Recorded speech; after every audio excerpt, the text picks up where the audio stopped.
আল্লাহ রাব্বুল আলামিন বলেন, قُلْ لَوْ كَانَ الْبَحْرُ مِدَادًا لِكَلِمَاتِ رَبِّي لَنَفِدَ الْبَحْرُ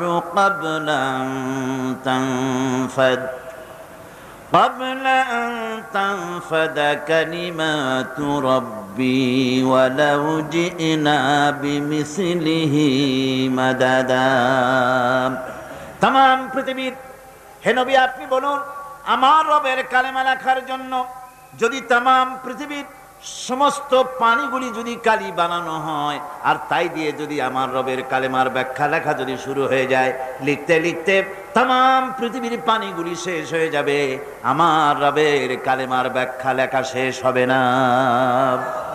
এই হচ্ছে আল্লাহ পাকের সেই কালাম, এই হচ্ছে সেই কোরআন। আমাদের চাইতে হতভাগ্য জাতি পৃথিবীতে আর আছে কিনা অন্তত আমি জানি না। আমরা সৌভাগ্যবান জাতি ছিলাম, কিন্তু আজ আমরা হতভাগ্য এই কারণে যেহেতু কোরআনের সাথে আমাদের সম্পর্ক আগের মতো নাই। আমাদের পূর্ব পুরুষরা কোরআনের সাথে যে সম্পর্ক রাখতেন, আমরা সেই সম্পর্ক আজ আর রাখি না। কোরআন শরীফ আমি যদি জিজ্ঞেস করি, এই আমরা যারা এই মাহফিলে ওয়াজ শুনতে এসেছি, তাফসীর শুনতে এসেছি, কয়জনের বাড়িতে প্রত্যেক দিন ফজরের পর তেলাওয়াত হয়? যদি হাত তুলতে বলি তাহলে হাত বেশি উঠবে না কম উঠবে আপনারা বলেন? এরপরে যদি প্রশ্ন করি যে কয়জন তার বাড়িতে কোরআন শরীফ বুঝে পড়তে পারেন, তাহলে হাত কি আরো বেশি উঠবে না আরো কম উঠবে? তাহলে কোরআন শরীফের সঙ্গে আমরা অত্যাচার করছি, জুলম করছি, এই কথাগুলি আমাদের মনে রাখা দরকার। এই কোরআনের মাহফিলে আজকে যারা এই মাহফিলে আজকে যারা হিন্দু ভাইরা এসেছেন, বৌদ্ধ এসেছেন, খ্রিস্টান এসেছেন, অমুসলিম ভাইরা এসেছেন, আমি তাদের সকলকে এই মাহফিলের পক্ষ থেকে, আমাদের অন্তরের অন্তঃস্থল থেকে আপনাদেরকে মোবারকবাদ জানাই, আপনাদেরকে শুভেচ্ছা জানাই, স্বাগতম জানাই।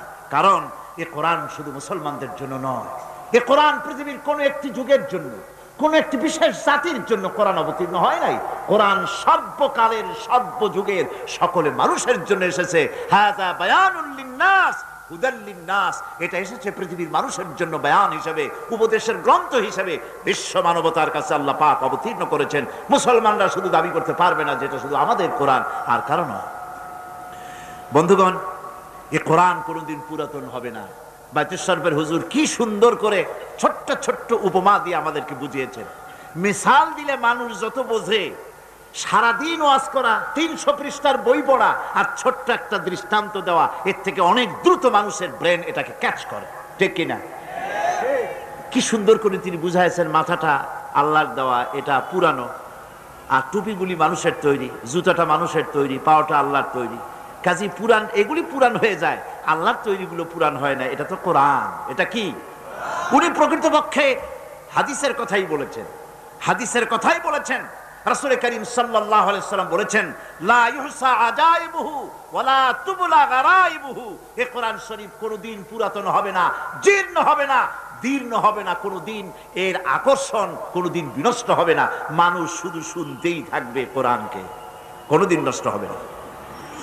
আল্লাহ রাব্বুল আলামিন কোরআনে কারীমকে হেফাজত করেছেন। আজ পৃথিবীর বুকে ধর্মগ্রন্থ হিসেবে, আল্লাহ পাকের কিতাব হিসেবে দুনিয়ায় কারো কাছে কোনো কিতাব নাই। সব তারমিম হয়েছে, তাহরিফ হয়ে গিয়েছে। একমাত্র কিতাব বিশ্ববাসীর কাছে আছে, যার নাম কোরআন। নাম কি? আল্লাহ পাক বলেন, কোরআনকে আমি হেফাজত করব। ইন্না নাহনু নাযালনা যিকরা ওয়া ইন্না লাহু লাহাফিজুন। কোরআন নাযিল করেছি আমি আল্লাহ, আর এর সংরক্ষণের সবটুকুন দায়িত্ব আমি আল্লাহ আমার নিজ হাতে গ্রহণ করেছি। কোরআন আমি নিজে হেফাজত করব। এ ওয়াদা কার? বলেন না, ওয়াদা কার? আল্লাহ পাকের ওয়াদা, আমি এটাকে হেফাজত করব। কোরআন আল্লাহ পাক হেফাজত করেছেন। পৃথিবীতে বেদের হাফেজ নাই, বাইবেলের হাফেজ নাই, এগুলি কেউ মুখস্থ করে নাই, কিন্তু কোরআন শরীফকে আল্লাহ পাক হেফাজত করেছেন। কোরআনকে যদি প্রশ্ন করা হয় যে তুমি কোথা থেকে এসেছো, কোথায় তুমি ছিলে, কোরআনে কারীম বলছে, বালহু কুরআনুম মাজিদুন ফি লাউহিম মাহফুজ। বরং এই কিতাব এই কোরআন শরীফকে আল্লাহ পাক লোহে মাহফুজে রেখেছেন। লোহ মাহফুজ কি? লৌহুন এই শব্দের অর্থ হচ্ছে ফলক, মাহফুজ এই শব্দের অর্থ হচ্ছে সংরক্ষিত।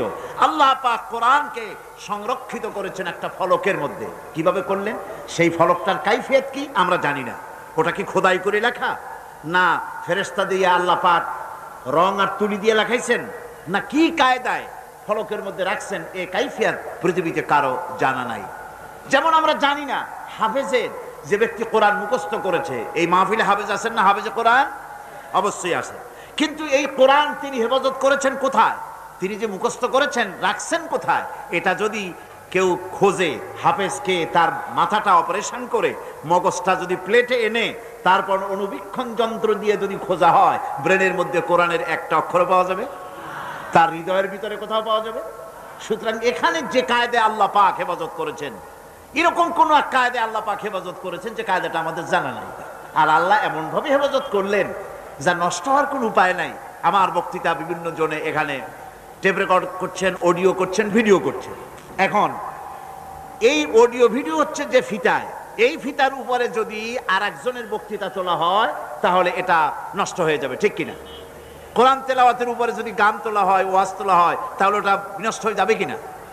কিন্তু মানুষ আল্লাহ রাব্বুল আলামিন কোরআনে কারীমকে মানুষের সিনার ভিতরে, মেমোরির ভিতরে, তার স্মৃতির ভিতরে এমন ভাবে ধারণ করায় দিলেন, এই কোরআনে কারীমকে মানুষ মুখস্থ করার পর এরপরে যত কিছুই মুখস্থ করুক না কেন, প্রথম জিনিসটা কখনো মুছে যাবে না।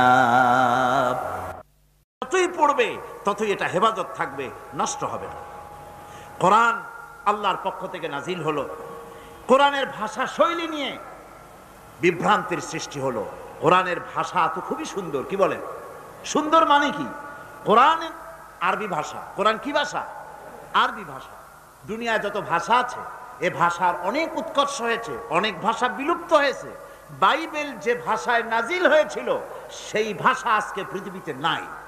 খ্রিস্টানদের কাছে জিজ্ঞেস করুন বাইবেল নাজিল হয়েছিল কোন ভাষায়, সেই ভাষা আছে নাকি? এবং ওই ভাষায় লেখা একখানা ইনজিল গোটা পৃথিবীর খ্রিস্টানদের কাছে আছে নাকি? তারা জবাব দিক, নাই। সুতরাং বহু ভাষা পৃথিবী থেকে বিলুপ্ত হয়ে গিয়েছে। কোরআন এমন এক ভাষা, 1400 বছর আগে নাজিলকৃত এই আরবি ভাষায় কোরআন নাজিল হলো।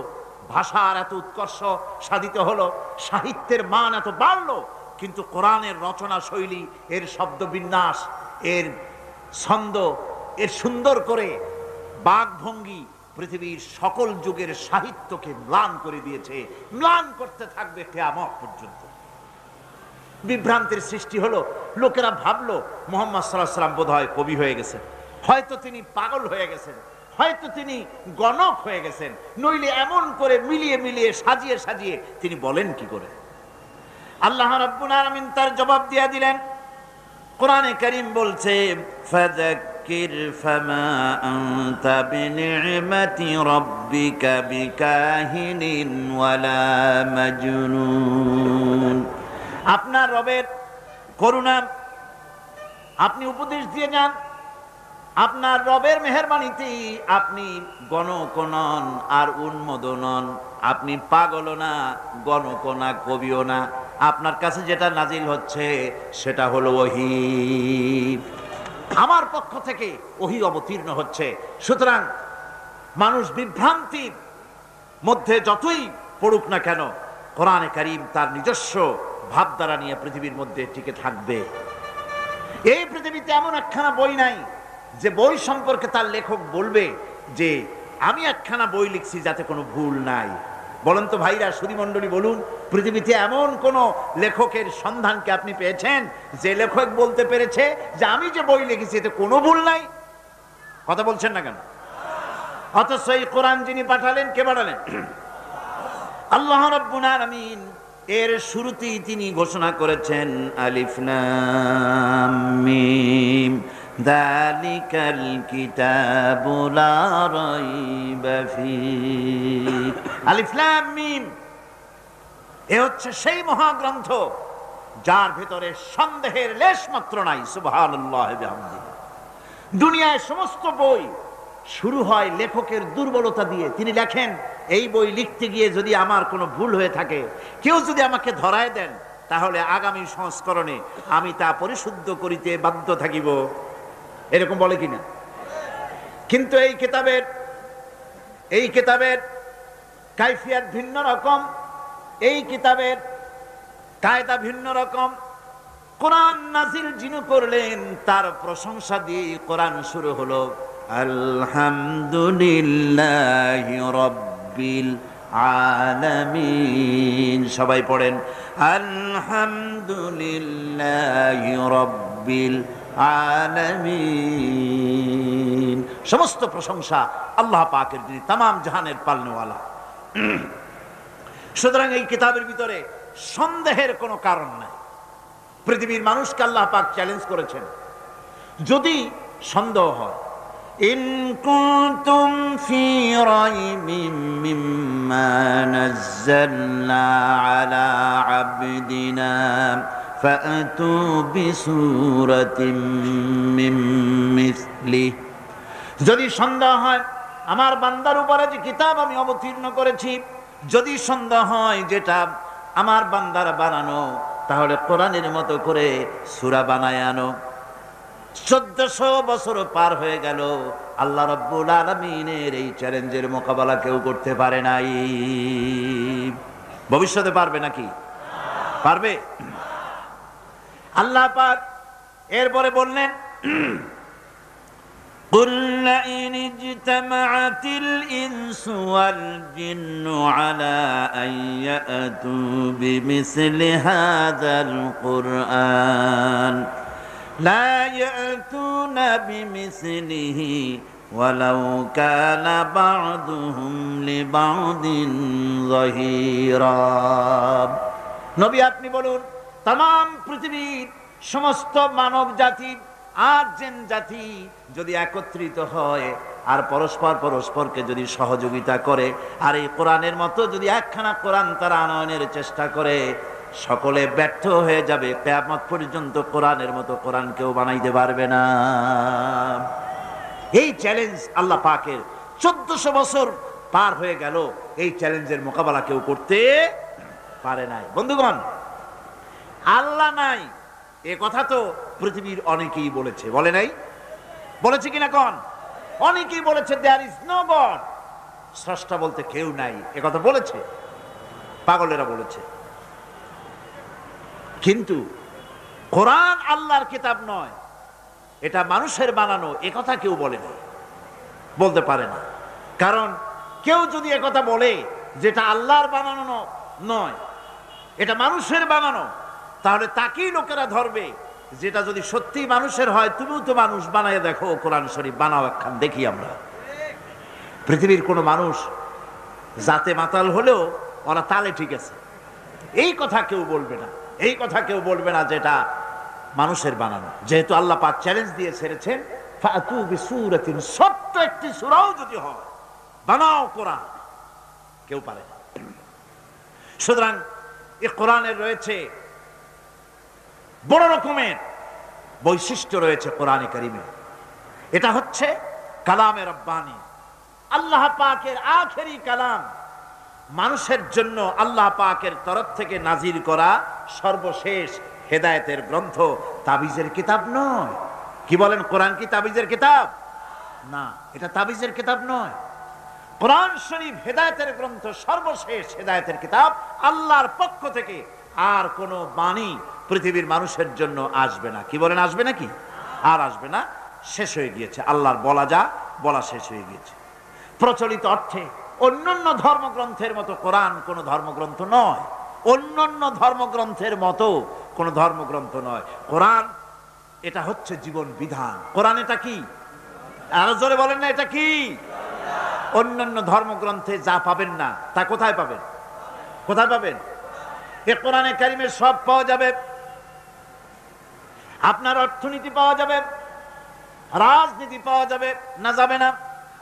সমাজনীতি পাওয়া যাবে, পারিবারিক নীতি পাওয়া যাবে, জুডিশিয়াল ল পাওয়া যাবে, ফৌজদারি দণ্ডবিধি পাওয়া যাবে, এর মধ্যে স্বরাষ্ট্রনীতি পাওয়া যাবে, পররাষ্ট্রনীতি পাওয়া যাবে, যুদ্ধ কার সাথে করবেন, কার সাথে করবেন না, কার সাথে চুক্তি করবেন, কার সাথে করবেন না, সবগুলি রব্বুল আলামিন কোরআনে কারীমের মধ্যে বলে দিয়েছেন। সব কোথায় আছে? কোরআন আছে। নাদান কোরআন পড়ে না, কোরআন বোঝে না, যার জন্য কোরআনকে এড়িয়ে চলার প্রবণতা সৃষ্টি হয়েছে। শান্তি হবে না। শান্তির জন্য যত প্রচেষ্টা করুক পৃথিবীর মানুষ, বিশ্বাস করুন শান্তি হবে না, হবে না, হবে না। দেখেন না আমাদের দেশে রেডিওতে বলে, এক শ্রেণীর লোকেরা এসে ধর্মগ্রন্থ পড়ে আর বলে বিশ্বের সকল জাতির কল্যাণ হোক, মঙ্গল হোক, তারপরে বলে ওং শান্তি, ওং শান্তি। আমি বলেছি এই ওং ওং করতে করতে যদি রেডিও টিভিতে বমিও কেউ করে দেয়, অন্তত শান্তি হওয়ার কোনো সম্ভাবনা নাই। নিজের মাথার যন্ত্রণা বাড়বে, শান্তি হবে না। কারণ পৃথিবী সৃষ্টি করেছেন আমার আল্লাহ। যারা বলেন কে সৃষ্টি করেছেন? আল্লাহর নাম নিতে কি শরম করে না ভয় করে? চিল্লায় কোন পৃথিবীকে কে সৃষ্টি করেছেন? আকাশকে সৃষ্টি করেছেন, মানুষকে কে সৃষ্টি করেছেন? সুতরাং আইন চলবে কার? আলা লাহুল খালকু ওয়াল আমর। সৃষ্টি যার, আইন চলবে সেই আল্লাহ রাব্বুল আলামিনের। তাহলেই পৃথিবীতে শান্তি হবে, নইলে শান্তি হবে না। লিখে রাখেন, লিখে রাখেন, হবে না। পুঁজিবাদ দিয়ে, সমাজতন্ত্র দিয়ে, ধর্মনিরপেক্ষতাবাদ দিয়ে যদি শান্তি হইতো তো কবে হয়ে যাইতো। সুতরাং এগুলি হবে না। এগুলি নতুন করে চিন্তা করে যারা অগ্রসর হচ্ছেন, বোকার স্বর্গে বাস করছেন। হাতি ঘোড়া গেল তল, ছাগলে কয় কত জল। এগুলি চলবে না, এগুলি অচল, এগুলি বাসি, এগুলি দুর্গন্ধ, এগুলি মরা লাশ, এগুলি পোকায় ধরেছে, এগুলি দুর্গন্ধ ছড়াবে, মানুষেরা শান্তি বাড়াবে। শান্তির জন্য গোটা বিশ্বকে ফিরে আসতে হবে কোরআনের কাছে। কার কাছে? কোরআনের কাছেই ফিরে আসতে হবে, তাহলেই শান্তি হবে। কারণ এ কোরআন কারো বানানো নয়। এটা কি রাসূলুল্লাহর বানানো? আল্লাহ রাব্বুল আলামিন বলেন, মা ইয়ানতিকু আনিল হাওয়া ইন হুয়া ইল্লা ওয়াহয়ুহা। আমার নবী নফসকে অনুসরণ করে, প্রবৃত্তিকে অনুসরণ করে কোনো কথা তিনি বলেন না। নবী যেটা বলেন সেটা হলো ওহী। আমার পক্ষ থেকে তিনি কথা বলেন, আমার বলা কথাই বলেন। তিনি যদি আমার কোনো কথা আমার নামে চালাই দিতেন, ওয়ালাউ তাকাওয়ালা আলাইনা বা'দাল আকাবিল, নিজের থেকে কোনো কথা বানায়া আমার নামে যদি তিনি চালিয়ে দিতেন, তাহলে আমি তার ডান হাতকে চেপে ধরতাম। কার? মুহাম্মদ সাল্লাল্লাহু আলাইহি ওয়াসাল্লামের ডান হাত চেপে ধরতাম এবং তার কণ্ঠনালীকে আমি কেটে ফেলে দিতাম। কণ্ঠনালীকে কেটে ফেলে দিতাম। তিনি কোনো কথা নিজের থেকে বানিয়ে বলেন নাই। কোরআনের থেকে যা বলেছেন, কোরআনের নামে যা বলেছেন সব আমার বাণী, আমার কথা। কোরআন আরবি ভাষা আর হাদিসও আরবি ভাষা। দুটোর মধ্যে পার্থক্য আছে না নাই? ফ্যান সরাতে হবে। দুটোর মধ্যে পার্থক্য আছে না নাই? পার্থক্য আছে। কোরআনও পড়েন, হাদিসও পড়েন। ভাষা যদিও আরবি, কিন্তু দুটোর মধ্যে ভাষাগত, ছন্দগত, শব্দবিন্যাসগত, শ্রুতি মধুরতার দিক থেকে অনেক পার্থক্য। কিন্তু আসলে জিনিস আসছে একই জায়গা থেকে। কোরআনের ভাব আর ভাষা দুটোই আল্লাহ, হাদিসের ভাষাটা রাসূল করিম সাল্লাল্লাহু আলাইহি সাল্লামের ভাবটা আল্লাহ পাকের। সুতরাং নবী যা বলেছেন সব কথা আমার পক্ষ থেকেই বলেছেন। কোরআন একমাত্র কিতাব যা আজ পর্যন্ত অবিকৃত অবস্থায়, অকৃত্রিম অবস্থায় পৃথিবীর মানুষের কাছে আছে, যার মধ্যে কোনো তারবিম তাহারিফ আজও হয় না। কোরআন হচ্ছে একমাত্র সেই কিতাব যেই কিতাবের মধ্যে আমাদের ধর্মের নাম আছে, আমাদের জীবন ব্যবস্থার নাম আছে, যেই কিতাবের মধ্যে আমাদের নাম আছে। কিরকম? আমাদের দ্বীনের, আমাদের ধর্মের নাম কি? বলেন, এর নাম কি? কোরআন শরীফ ইসলামের নাম আছে কিনা? ইন্নাদ-দীনা ইনদাল্লাহিল ইসলাম। ইসলাম হচ্ছে কেবলমাত্র আমার কাছে মনোনীত জীবন ব্যবস্থা। এই ইসলামের কথা আল্লাহ পাক কোরআনে বলেছেন। মুসলমান আমরা জাতি হিসাবে কি? মুসলমান। এই জাতির কথা কোরআনের মধ্যে বলা হয়েছে, হুয়া সাম্মাকুমুল মুসলিমিন। আমাদেরকে মুসলমান বলা হয়েছে, কোরআন শরীফ বহু জায়গায় কথা আসছে। কিন্তু হিন্দু, খ্রিস্টান, বৌদ্ধ এই সব কথাগুলি তারা নিজেরা তৈরি করেছে, তাদের ধর্মগ্রন্থের মধ্যে নাই। বেদের মধ্যে কোথাও হিন্দু কথা নাই, বাইবেলের ভিতরে কোথাও খ্রিস্টানদের কথা নাই, খ্রিস্টান এই শব্দ ব্যবহার করা নাই। সুতরাং হিন্দু, বৌদ্ধ, খ্রিস্টান এসব নাম তাদের নিজেদের তৈরি করা, তাদের ধর্মগ্রন্থের ভিতরে নাই। কোরআন একমাত্র কিতাব যা এই জাতির নাম এবং দ্বীনের নাম, ইসলামের নাম, মুসলমানদের নাম কোরআনের মধ্যে আল্লাহ পাক স্পষ্ট করে ঘোষণা করে দিয়েছেন। কোরআন হচ্ছে বিশ্বের সেই কিতাব যা সর্বাধিক পঠিত। আপনি আমাকে বলেন পৃথিবীতে একখানা কিতাবের নাম আমারে শোনান যেই কিতাবটা সবচাইতে বেশি পড়া হয়েছে, তার নাম কি? কি নাম? কোরআন। কোরআনের চাইতে বেশি পড়া হয়েছে এমন কোন কিতাব পৃথিবীতে। কোরআনের নামই হলো কোরআন, যার অর্থই হলো পাঠ করার বিষয়। এর নামই হলো কোরআন। পৃথিবীতে সবচাইতে বেশি পড়েছে মানুষেরা এই কোরআন, কারণ এই কোরআনের প্রতি অক্ষরে আল্লাহ রাব্বুল আলামিন 10 করে নেকি আমল নামায় লিখে দেন। পৃথিবীতে এমন কোন বই নাই যা প্রত্যেক অক্ষরে 10 করে নেকি আমল নামায় লেখা যাবে। মানুষ জেনে হোক, বুঝে হোক, মুখস্থ হোক, যেমনে হোক, কোরআন শরীফ মানুষ পড়বেই। কোরআন রক্ষার, কোরআন সুরক্ষিত থাকার এটি একটি কারণ। বাইবেল তার নিজস্ব ভাষায় নাই, বেদ তার নিজস্ব ভাষায় নাই, কোরআন তার নিজস্ব ভাষায়। চিল্লায় কোন কোরআন তার নিজস্ব ভাষায় আছে। কোরআন আপনি কিন্তু বাংলায় পড়তে পারবেন না, কোরআন আপনি ইংরেজিতে পড়তে পারবেন না, কোরআন আপনি ফার্সিতে পড়তে পারবেন না। অবশ্য বোঝার জন্য আপনার মাতৃভাষায় অবশ্যই বুঝবার অধিকার আপনি রাখেন। কোরআন আপনি বুঝবেন, বাংলায় বুঝুন, উর্দুতে বুঝুন, ডাচে বুঝুন, ফ্রান্সিতে বুঝুন, ইংলিশে বুঝুন, আর আপনি যে কোনো ভাষায় কোরআন বুঝতে চেষ্টা করুন। কিন্তু যখন তেলাওয়াত করবেন তখন আপনাকে আরবিতেই তেলাওয়াত করতে হবে। তেলাওয়াত করতে গেলে কিছু তেলাওয়াত করতে হবে, আরবিতে অবশ্যই পড়তে হবে। আপনি অন্য কোনো ভাষায় পড়তে পারবেন না। আপনি কি পারবেন নামাজ পড়তে দাঁড়িয়ে আল্লাহ সর্বশ্রেষ্ঠ, সমস্ত প্রশংসা তার যিনি তামাম জাহানের পালনেওয়ালা সৃষ্টিকর্তা, তিনি পরম করুণাময়, তিনি দয়ালু, তিনি বিচার দিনের বিচারক, তোমার কাছে সাহায্য চাই, একমাত্র তোমারই গোলামি করি, আল্লাহ সর্বশ্রেষ্ঠ। নামাজ হবে? নামাজ হবে। কোরআনকে বাধ্যতামূলক করা হয়েছে আরবিতে পড়তে হবে। কিয়ামত পর্যন্ত এই কোরআন তার নিজস্ব ভাষায় টিকে থাকবে, কারো ক্ষমতা নাই এক হরফ, একটা নকশা পরিবর্তন করার অধিকার পৃথিবীর কোন মানুষের নাই। কোরআন শরীফ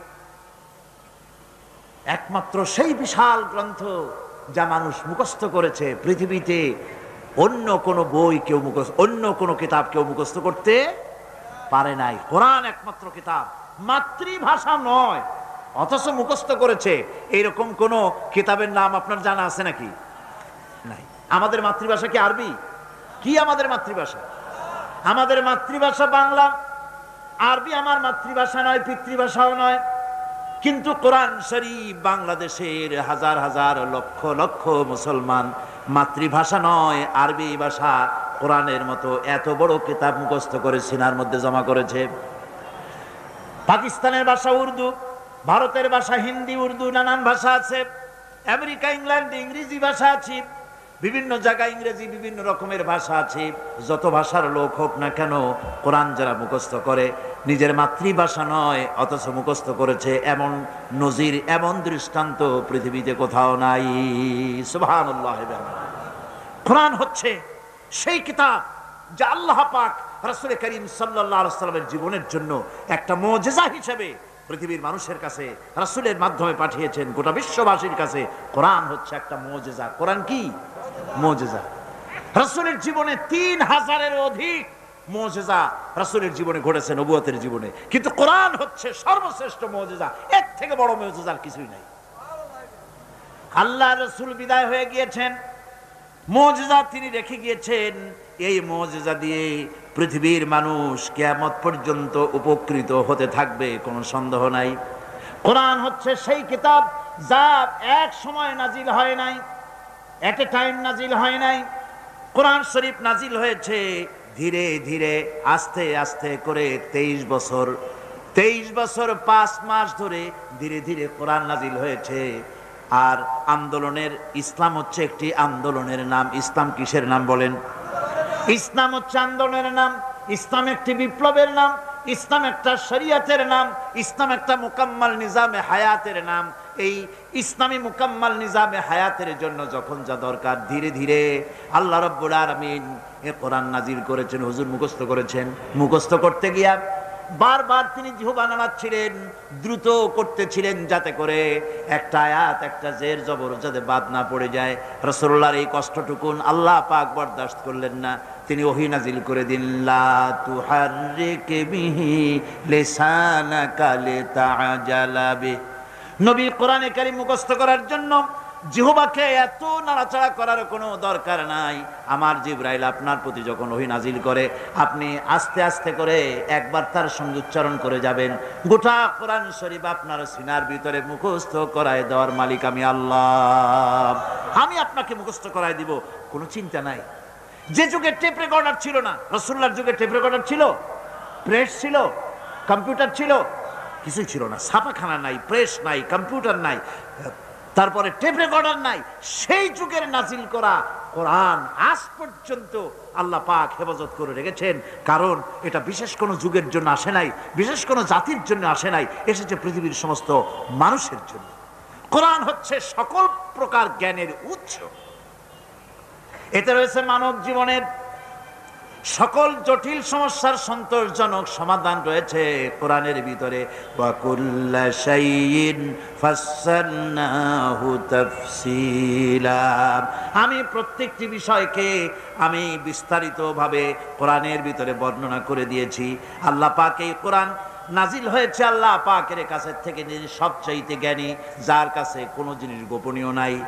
কুল আনজালাহুল্লাযী ইয়ালামুস সিররা ফিস সামাওয়াতি ওয়াল আরদ। বলুন হে নবী, এই কোরআন নাজিল হয়েছে তার পক্ষ থেকে, যার কাছে আকাশ আর জমিনে গোপন বলে কোনো জিনিস নাই। সব যার কাছে স্পষ্ট, সেই আল্লাহ রাব্বুল আলামিন এই কোরআন নাজিল করেছেন। সুতরাং এই কোরআন আল্লাহর পক্ষ থেকে এসেছে গোটা পৃথিবীর মানুষের জন্য। আর এর মধ্যে ওয়ানাজ্জালনা আলাইকাল কিতাবা তিবয়ানান লিকুল্লি শাই, সব জিনিস খুলে খুলে আমি কোরআনের মধ্যে বয়ান করে দিয়েছি। মানুষের জীবনের জন্য দরকার, অথচ কোরআনে লেখা হয় নাই এমন কোনো বিষয় নাই, সব জিনিসকে কোরআনের মধ্যে খুলে খুলে আমি বলে দিয়েছি। দেখুন 23 বছর ধরে, লক্ষ্য করুন, 23 বছর ধরে কোরআন নাজিল হলো। এটা যদি আল্লাহ ছাড়া অন্য কারো কাছ থেকে আসতো, তাহলে এর একটার সাথে আরেকটার সঙ্গতি থাকতো না। এক একটা বিষয় আরেকটা বিষয়ের সাথে অসঙ্গতিপূর্ণ হয়ে যেত। কথা ঠিক কিনা? আল্লাহ রাব্বুল আলামিন বলেন, আফালা ইয়াতাদাব্বারুনাল কুরআন ওয়ালাউ কানা মিন ইনদি গায়রিল্লাহি লাওয়াজাদু ফীহি ইখতিলাফান কাসীরা। তবে কি তারা কোরআন সম্পর্কে গবেষণা করে না, চিন্তা করে না, চিন্তা ভাবনা করে না? কোরআন যদি আল্লাহ ব্যতীত অন্য কারো কাছ থেকে নাজিল হতো, তাহলে এই কোরআন অন্য কারো কাছ থেকে নাজিল হলে পরে এর মধ্যে দারুণ ভাবে মতভেদ এবং অসঙ্গতি তোমরা পেতে। এর মধ্যে কোনো অসঙ্গতি নাই। কোরআন শরীফ আল্লাহ পাকের কাছ থেকে এসেছে, এতে কোনো সন্দেহ নাই। এবং সকল প্রকার মানব জীবনের সব সমস্যার সমাধান কোথায় আছে? জোরে বলেন না, কোথায় আছে? এই কোরআনের ভিতরে সকল সমস্যার সমাধান আছে। কোরআনের সম্মান যদি আমরা করি, আল্লাহ আমাদের সম্মান করবেন। সুবহানাল্লাহ। আমরা তো মনে করি মন্ত্রী হইতে পারলে মর্যাদা বাড়ে, এমপি হইতে পারলে মর্যাদা বাড়ে, প্রেসিডেন্ট হইতে পারলে মর্যাদা বাড়ে, মিল কলকারখানার মালিক হতে পারলে মর্যাদা বাড়ে না। আল্লাহর নবী বলেছেন, খায়রুকুম মান তাআল্লামাল কুরআনা ওয়া আল্লামাহু। তোমাদের মধ্যে উত্তম হচ্ছে সে ব্যক্তি যিনি কোরআন নিজে শেখে আর অপরকে শেখায়, সেই হচ্ছে উত্তম ব্যক্তি। কোন সুবহানাল্লাহ। কোরআন আল্লাহ পাকের কাছের থেকে এসেছে, সম্মান দিবেন আল্লাহ কোরআনের মাধ্যমে। এই জন্য হাদিস শরীফে এসেছে, আন ইবনে ওমর রাদিয়াল্লাহু তাআলা আনহুমা قال قال رسول الله صلى الله عليه وسلم لا حسد الا على اثنين رجل آتاه الله القرآن فهو يقوم به آناء الليل وآناء النهار ورجل آتاه الله مالا فهو ينفق منه آناء الليل وآناء النهار رواه متفق عليه। মুত্তাফাকুন আলাইহি, বুখারী এবং মুসলিমের হাদিস এটি। রাসূল করিম সাল্লাল্লাহু আলাইহি ওয়াসাল্লাম বলছেন, দুই ব্যক্তির সাথে ঈর্ষা করা যায়। কয় ব্যক্তির সাথে? ভালো করে শোনেন, দুই ব্যক্তির সঙ্গে ঈর্ষা করা যায়, আর কারো সঙ্গে ঈর্ষা করা যাবে না। একজন হচ্ছে যাকে কোরআনের ইলম দেওয়া হয়েছে, আর সে কোরআন নিয়ে সে তেলাওয়াত করে, নামাজের মধ্যে দাঁড়িয়ে দাঁড়িয়ে তেলাওয়াত করে, কোরআনকে দিনের বেলায় পড়ে, রাতের বেলায় পড়ে, কোরআন বোঝে, কোরআন মেনে চলে, তার প্রতি তার সাথে ঈর্ষা করা যায় তার মতো হওয়ার জন্য। আরেক ব্যক্তি হলো যাকে মাল দেওয়া হয়েছে, ধন দৌলত দেওয়া হয়েছে, এই মালগুলি সে আল্লাহর রাস্তায় খরচ করে, দিনেও করে রাতেও করে, ওই ব্যক্তির সঙ্গে ঈর্ষা করা যায় যে তার মতো হওয়ার জন্য প্রতিযোগিতা করা যায়। ঈর্ষা করার জন্য দুই ব্যক্তি, আর কেউ না। কোরআন যে পড়ে, কোরআন যে শেখে, কোরআন যে শেখায়, তার মতো হওয়ার জন্য প্রতিযোগিতা করা উচিত। কোরআন যে আমল করে, দিনে রাত্রে তেলাওয়াত করে, কোরআনের চাইতে মজা এই পৃথিবীতে আর কিছু। আমার বন্ধুগণ, হাদিস শরীফে রাসূল করিম সাল্লাল্লাহু আলাইহি ওয়াসাল্লামের হাদিস এসেছে, আন ওমর ইবনুল খাত্তাব রাদিয়াল্লাহু তাআলা আনহু قال قال رسول الله صلى الله عليه وسلم ان الله يرفع بهذا الكتاب اقواما ويضع به اخرين رواه মুসলিম। মুসলিম শরীফের এই হাদিসে বলা হচ্ছে যে আল্লাহ পাক এই কোরআন দিয়ে কোন জাতিকে মর্যাদা দান করেন, উন্নত করেন, প্রতিষ্ঠিত করেন তাদেরকে, আর কোন দলের পতন করেন। কোন দলকে প্রতিষ্ঠিত করেন আর কোন দলকে এই কোরআনের কারণেই পতন করে দেন। অর্থাৎ এর তাৎপর্য হচ্ছে যে সব লোক কোরআনের বিজয়ের জন্য কাজ করে, কোরআনের আদর্শ নিয়ে কাজ করে, কোরআন শরীফ নিয়ে আন্দোলন করে, কোরআনকে প্রতিষ্ঠিত করার জন্য নিজেদেরকে নিয়োজিত করে, তাদের প্রতি আল্লাহ রহম করেন, তাদেরকে সম্মান দেন। আর যারা কোরআনের আদর্শকে দুনিয়া থেকে মিটিয়ে ফেলার জন্য যারা প্রচেষ্টা চালায়, তাদের উপরে আল্লাহ লানত হয়, সেই দলের পতন হয়ে যায়।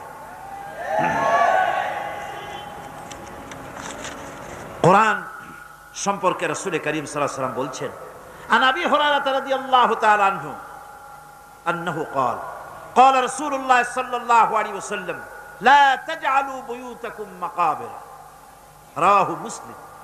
আল্লাহর নবী বলছেন, ও মুসলমানেরা, তোমরা তোমাদের ঘরগুলিকে কবরস্থান বানায়ো না, তোমাদের ঘরগুলিকে কবরের মতো বানায়ো না। কবর যেরকম নীরব থাকে, সেখানে কোনো নড়াচড়া নাই, কোনো কিছু নাই, ঘরটা যেন কবর না হয়, তার মানে হলো ঘরে যেন কোরআনের তেলাওয়াত হয়, সকালে বিকেলে রাত্রে কোরআন যেন তেলাওয়াত হয়, কোরআনের দর্স হয়, কোরআন শরীফ আলোচনা হয়। যেই ঘরের ভিতরে কোরআন তেলাওয়াত হয় না, রাসূলের এই হাদিস অনুযায়ী সেটা হলো কবরস্থানের মতো। কিসের মতো? কবরস্থানের মতো। হুজুর বলছেন,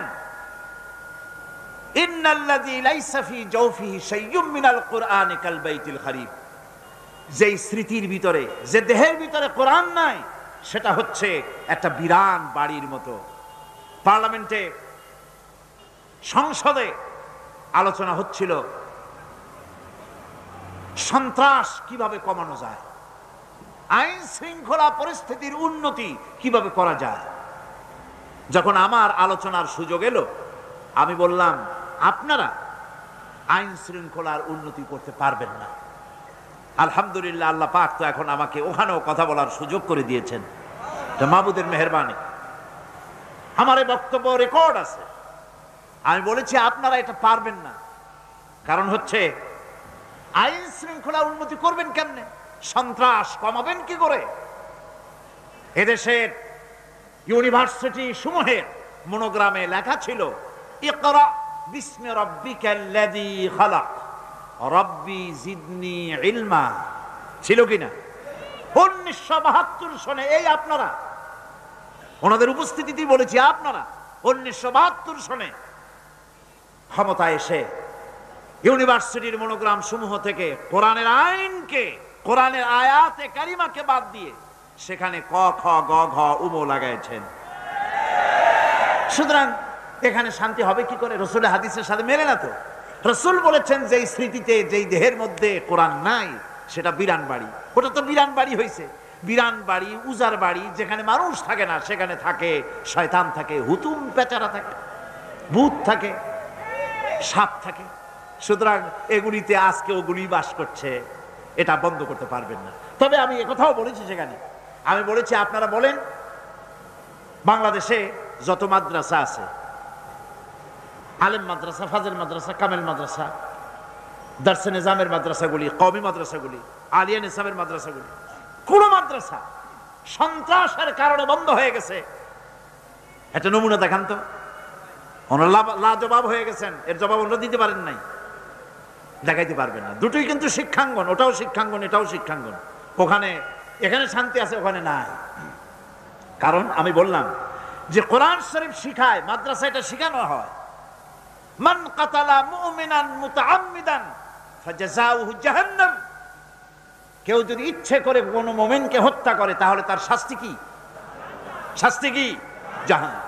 আল্লাহ রাব্বুল আলামিন কোরআনে কারীমের মধ্যে বলেছেন, একটা মানুষকে যদি কেউ হত্যা করে তাহলে সে যেন তামাম পৃথিবীর মানুষকে হত্যা করলো, আর একটা মানুষকে যদি কেউ বাঁচাই দিল সে যেন তামাম পৃথিবীর মানুষগুলি বাঁচাই দিল।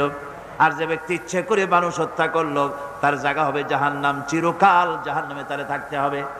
মাদ্রাসাগুলি পড়ায়া ছাত্রদের মগজের ভিতরে, রক্তের ভিতরে এই আল্লাহর ভয়, জাহান্নামের ভয় ঢুকিয়ে দেওয়া হয়, যার ফলে মাদ্রাসাগুলি সন্ত্রাসের কারণে কোথাও বন্ধ হয় নাই।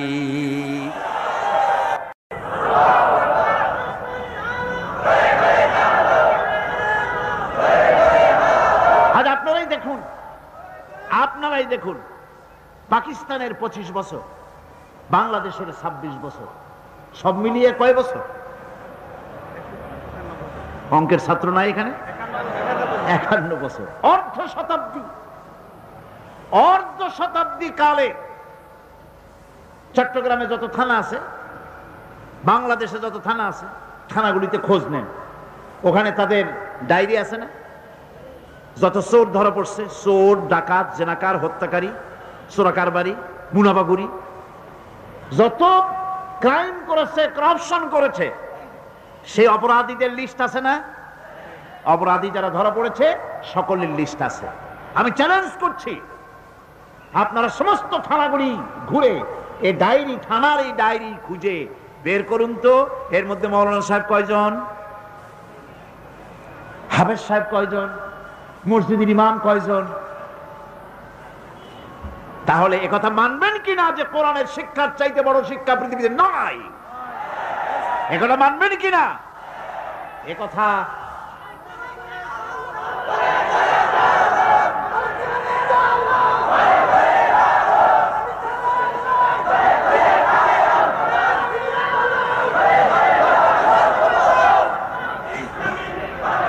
এই কোরআনের কথা, এই কোরআনের কথা আমরা যত মানব, যত তাড়াতাড়ি মানব তত তাড়াতাড়ি কল্যাণ, যত দেরিতে মানব ততই আমাদের অকল্যাণ, ঠিক কিনা? আচ্ছা, আমি আরো একটা কথা আপনাদের বলি, আজও শিক্ষা প্রতিষ্ঠানগুলিতে ওস্তাদ, শিক্ষক, টিচার, কোন শিক্ষাঙ্গনের টিচারেরা, শিক্ষকেরা ছাত্রের কাছে সম্মান বেশি পায় বলেন? আলহামদুলিল্লাহ কইতে ইচ্ছে করে না? আমি আপনাদেরকে ভিজিট করতে বলবো, আজকের মাহফিলের সাংবাদিক, সাহিত্যিক, বুদ্ধিজীবী, শিক্ষক সকলকে বলবো, মেহেরবানি করে কোনো খবর না দিয়া মাদ্রাসাগুলিতে যেয়ে দেখেন মাদ্রাসার ছাত্ররা ওস্তাদকে কিভাবে সম্মান করে। মসজিদে ওস্তাদ যখন মসজিদে ঢোকে জুতা জোড়া নিয়ে এক পাশে ছাত্ররা রেখে দেয়। ছাত্র যদি টের পায় আমার ওস্তাদ আমার পেছনে, চট করে সে ওস্তাদের পেছনে চলে যায়, সামনে হাঁটে না। ছাত্র তার ওস্তাদের জামা কাপড় গুলো গুছিয়ে দেয়, উজুর পানিটা আগায় দেয়। কিন্তু কলেজ বিশ্ববিদ্যালয় উজুর পানি জন্মের মতো খাওয়ায় দেয়, ঠিক কি রাখো? প্রফেসর পিটাইয়া প্রিন্সিপাল বানায় দেয়, প্রিন্সিপাল মাইরের ঠেলায় ভাইস চ্যান্সেলর হবে কবে সে অপেক্ষায় থাকে। কথাগুলি কি আমি বাড়ায় বললাম না ঠিক বললাম? এটা কেন? এটা এই জন্য যেহেতু এটা হচ্ছে কালামে রব্বানি, আমার আল্লাহর কালাম, আমার আল্লাহর কথা। ভাইরা বিশ্বাস করুন, এখানে যে শান্তি পাবেন পৃথিবীতে এই শান্তি কোথাও পাওয়া যাবে না। রাসূলুল্লাহ তো তার সমাজে, তিনি তো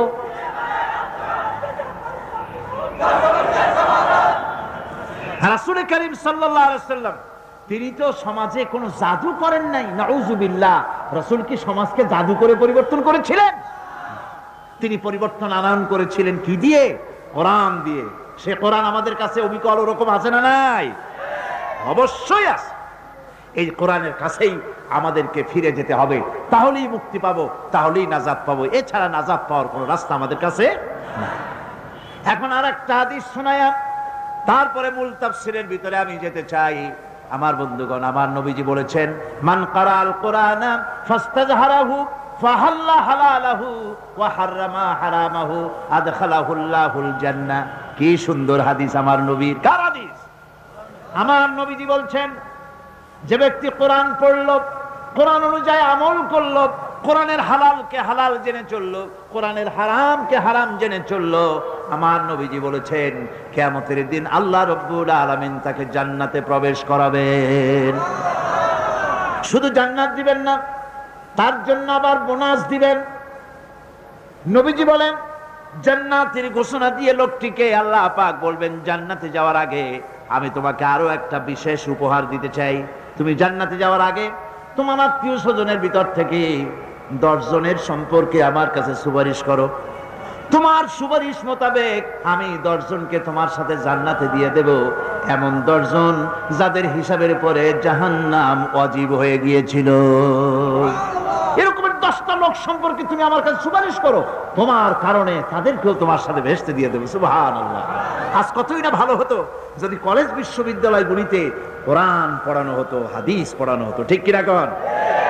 আপনারা বলবেন কোরআন হাদিস পড়ানো তো হয়, আমিও জানি কোরআন হাদিস পড়ানো হয়। তা কতটুকু?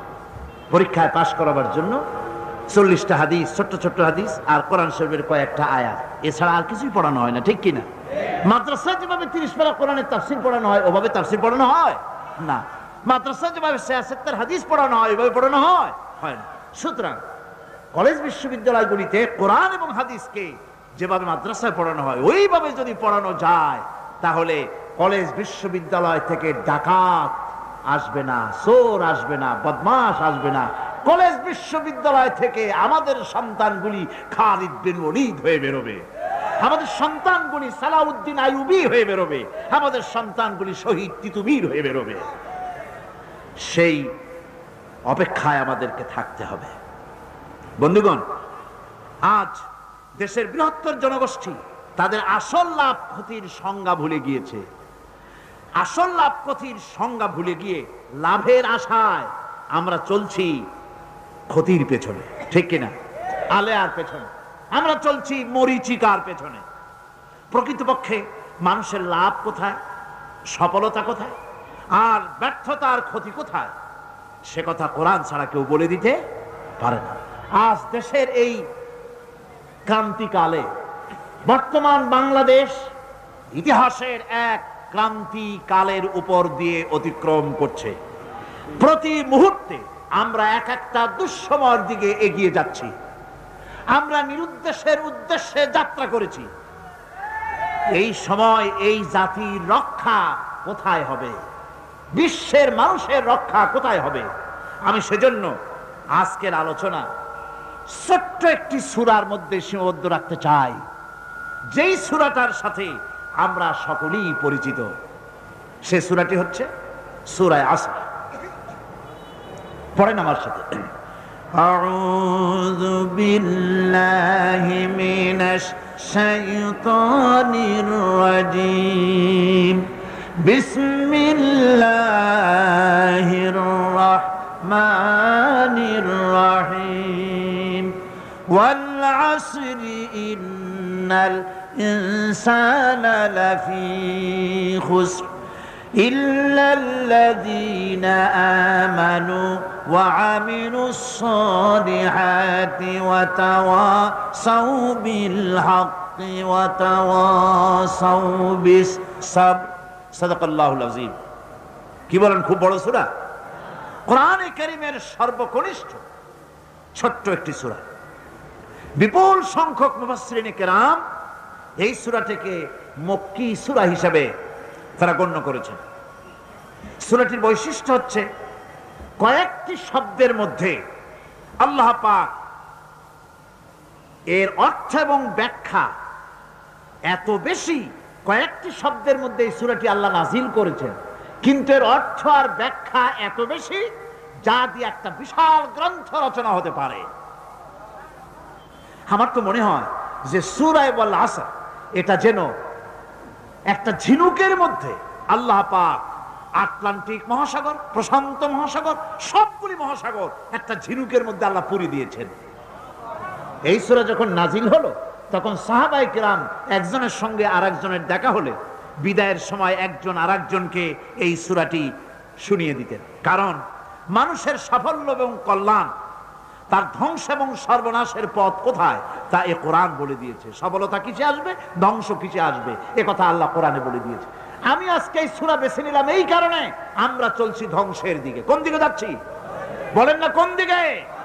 আমার তো মনে হয় হেমিলেনের সেই বংশীবাদক যেন বাঁশি বাজিয়ে চলছে, আর গোটা জাতি তার পেছনে সমুদ্রে ডুবে মরার জন্য অগ্রসর হচ্ছে।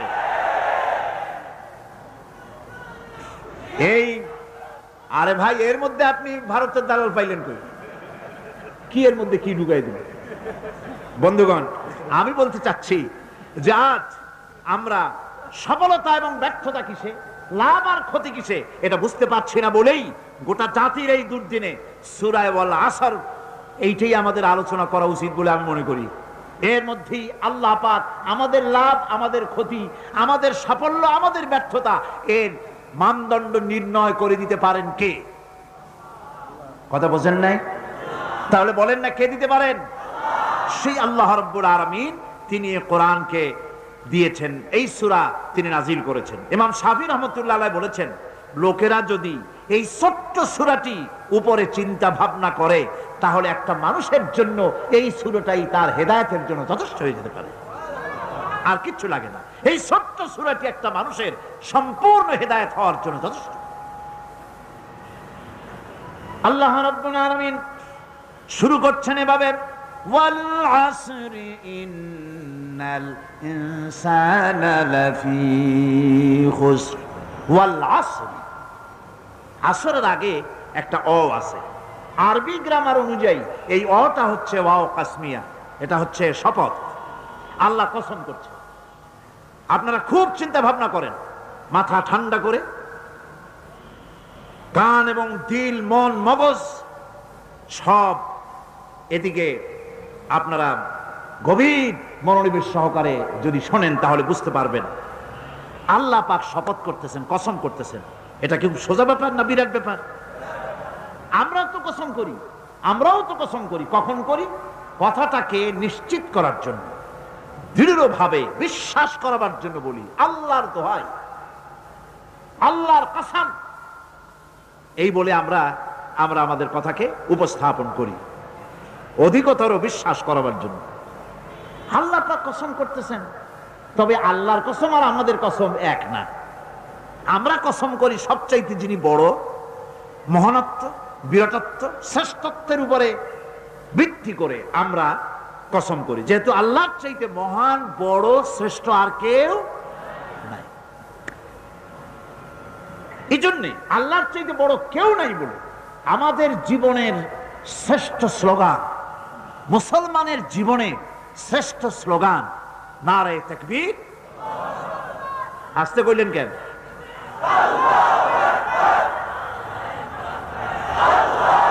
আল্লাহ হচ্ছেন বড়, তার থেকে বড় কেউ না। আমি চিন্তা করি মাঝে মধ্যে, কিছু মনে নেবেন না, আমি মাঝে মধ্যে চিন্তা করি যে সমস্ত রাজনৈতিক দলের লোকেরা মুসলমান, আর রাজনৈতিক মতপার্থক্য থাকতেই পারে, যে কোনো দল করতেই পারে, কিন্তু এমন রাজনৈতিক দল আমি কেন করব মুসলমান হয়ে যেই রাজনৈতিক দলের মিছিলে আর মিটিং এ আল্লাহু আকবার স্লোগান দেওয়া যাবে না? কারণ হচ্ছে, আমি যখন দুনিয়া এসেছিলাম, আপনি যখন দুনিয়া এসেছিলেন, আপনার আমার কানে কি শোনানো হয়েছে? কন্ত আজান শোনানো হয়েছে। দুনিয়া এসে আমি প্রথম কি শুনেছি? আল্লাহু আকবার, এটাই শুনেছি। আজানের প্রথম শব্দ কি? নামাজের প্রথম শব্দ কি? ইকামতের প্রথম শব্দ কি? জানাজা, জীবনের শেষ নামাজ, এটার প্রথম শব্দ কি? এটা শেষ শব্দ কি? তাহলে এর সিগনিফিকেন্সটা কি? এর অর্থটা হচ্ছে আমার জন্ম থেকে মৃত্যু পর্যন্ত জীবনের সকল ক্ষেত্রে আমাকে বলতে হবে, স্বীকার করতে হবে, মানতে হবে, নিতান্ত গোলামের মতো মানতে হবে আল্লাহু আকবার, আল্লাহর চাইতে শ্রেষ্ঠ কেউ না। মুসলমানদের বলবো, এই স্লোগান চালু করো, যে দলে থাকো, নেতাদের বলো দুনিয়ার সব স্লোগান দিতে পারবো কিন্তু আল্লাহু আকবার বলতে পারবো না। এটা যদি নিষেধ করা হয়, এমন দলের কপালে আগুন লাগুক। আমি মুসলমান, আমি মুসলমানের সন্তান। মিছিলে, মিটিং এ, সর্বত্র আমার প্রথম স্লোগান নারায়ে তাকবীর। জোরে কোন নারায়ে তাকবীর। এটাই হচ্ছে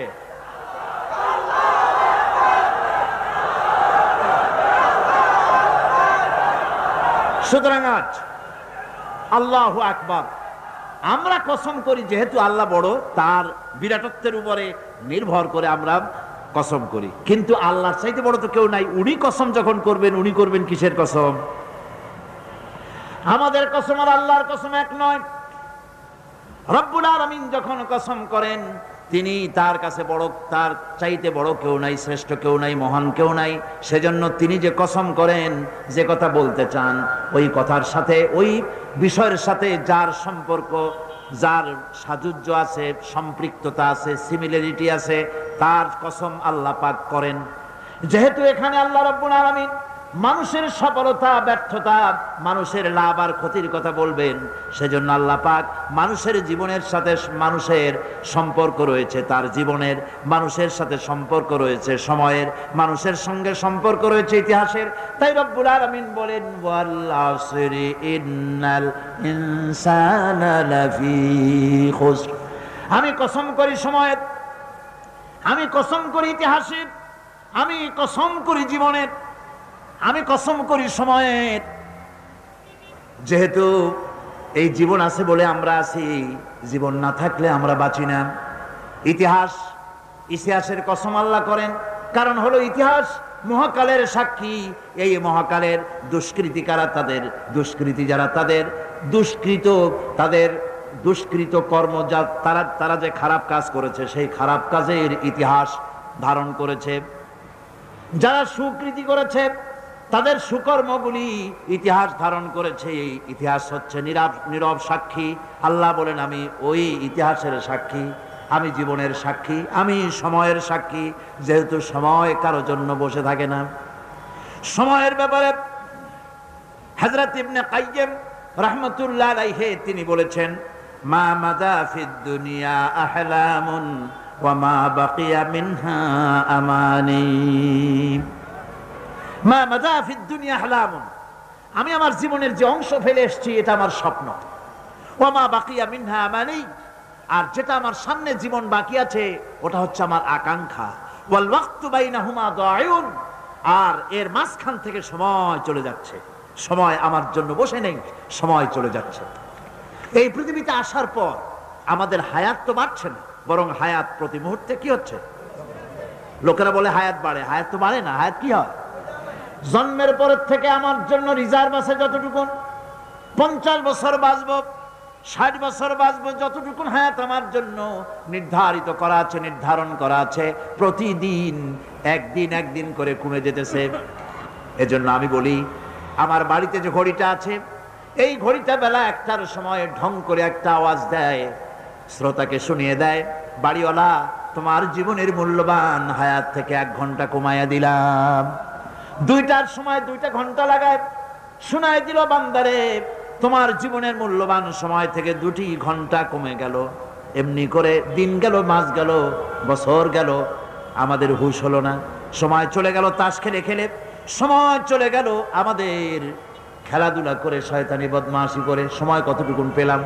কিয়ামতের দিন, বিচারের দিনটা যেটা হবে, আল্লাহ রাব্বুল আলামিন বলেন বিচারের দিনটাই লম্বা হবে 50 আলফা সানা মিম্মা তাউদ্দুন। বিচারের দিনটা লম্বা হবে কত বছর? 50,000 বছর। কত বছর?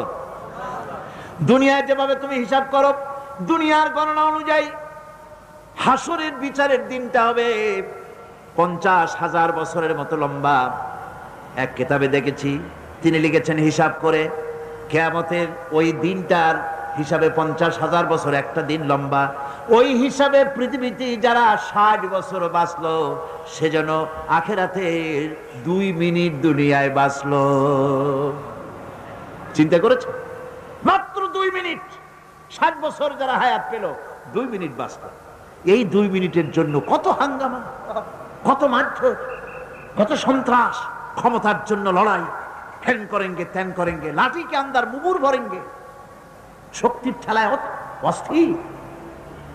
আবার বলে কি, সকল ক্ষমতার উৎস জনগণ, জনগণকে খুশি রাখার জন্য, জনগণকে খুশি রাখার জন্য সকল ক্ষমতার উৎস জনগণ। এই কথা শুনলে গায়ে জ্বালা ধরে মোমেনের, কারণ সকল ক্ষমতার উৎস জনগণ নয়, সকল ক্ষমতার উৎস আল্লাহ পাক। আপনারা আমার সামনে জোরে বসে আছেন, আপনারা সকল ক্ষমতার উৎস। আশ্চর্য কথা, এই মুহূর্তে যদি আপনারা শোনেন যে 4-5 জন লোক চোখ বুঝিয়া পূর্ব দিক থেকে মায়ের আরম্ভ করেছে, অথবা একটা সাপ ঢুকেছে পূর্ব দিক থেকে এই মাহফিলের মধ্যে, শোনা মাত্রই এই সকল ক্ষমতার উৎসরা সমানে দৌড় মারবেন। অন্তত হালি শহর পর্যন্ত দৌড়ায় গিয়ে বলবেন, ভাইরা আমরা দৌড়াই কেন? এই হলো সকল ক্ষমতার উৎস। এইখানে যদি 1000-5 বল্লা, ভীমরুল, ভাউয়া ব্যাংক যদি ছাড়িয়ে দেওয়া হয় মাহফিলের মধ্যে, এই সকল ক্ষমতার উৎস দৌড়ে কুল পাবে না, কোন দিককে যাবে? ঠিক কিনা কর? এই সকল ক্ষমতার উৎসরা নাক ভরা ময়লা, পেট ভরা ময়লা, সাহসের অবস্থায় পাতিশিয়ালে ডাক মারলে চিতয়ে পড়ে যায়, বাঘের ডাক শুনলে হার্ট ফেল করে। এগুলো সকল ক্ষমতার উৎস। নাউযুবিল্লাহি মিন যালিক।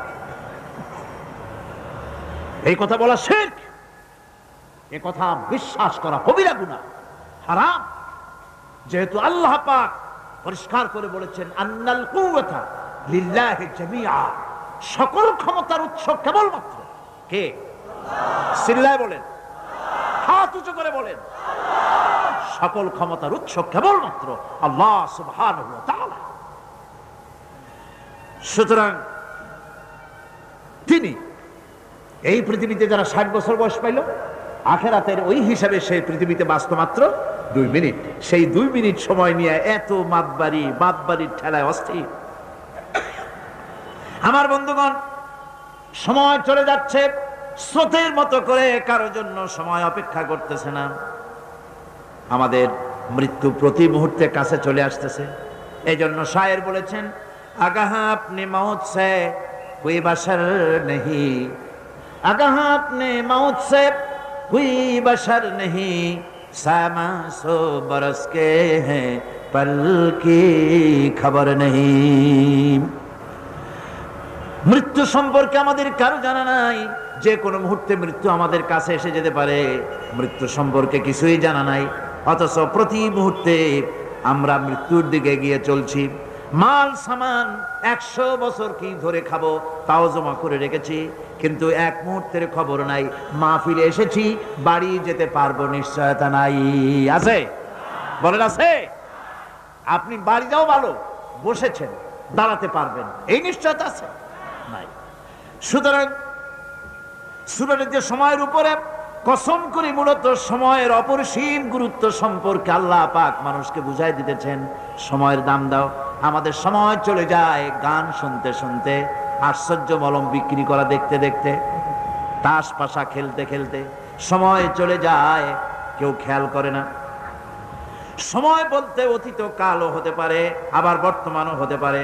আর বর্তমান কাল কোনো কালই না, বর্তমান কাল কোনো কাল নয়। প্রতি মুহূর্তে ভবিষ্যৎ এসে বর্তমান হয়, আর প্রতি মুহূর্তে বর্তমান কি হয়? অতীত হয়ে যায়। বর্তমান কাল বলে কোনো কাল না, প্রতি মুহূর্তে অতীত হয়ে যাচ্ছে। এই যে আমি মাহফিলে বসছিলাম প্রথম এসে, ওইটা কি এখনো বর্তমান আছে? এই যে বর্তমান কথা বলছি, এটা অতীত হয়ে যাচ্ছে। সুতরাং বর্তমান কাল নাই। আল্লাহ পাক অল আসরের সময়ের কসম করে বলছেন। যদি আমরা চিন্তা ভাবনা করি তাহলে আমরা লক্ষ্য করব আমাদের আসল মূলধন সময়। আসল মূলধন কি?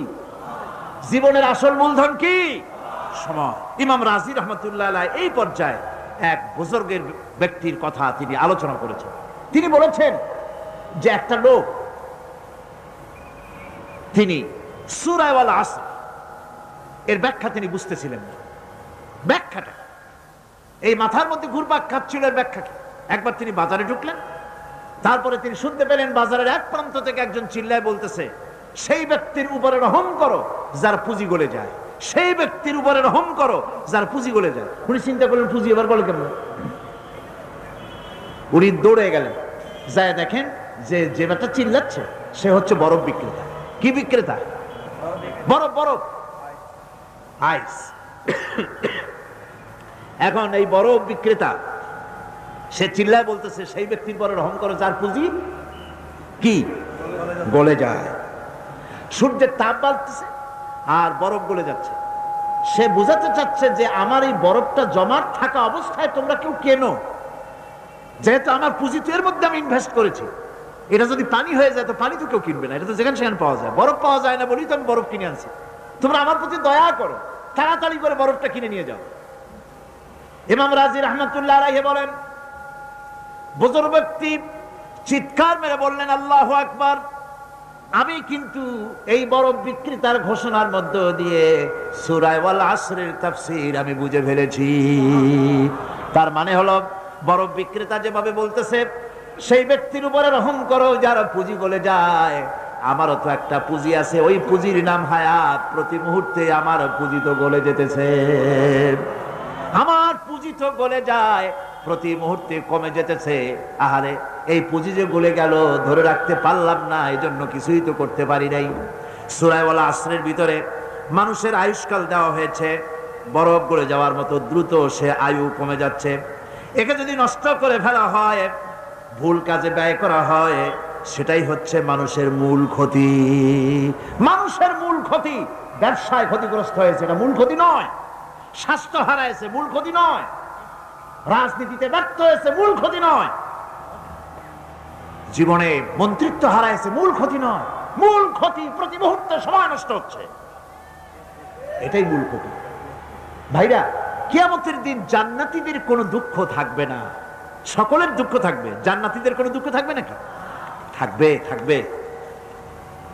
জান্নাতীদের মনের মধ্যে একটা দুঃখই থাকবে। ভালো করে শুনুন, জান্নাতীদের মনের মধ্যে একটা দুঃখই হবে।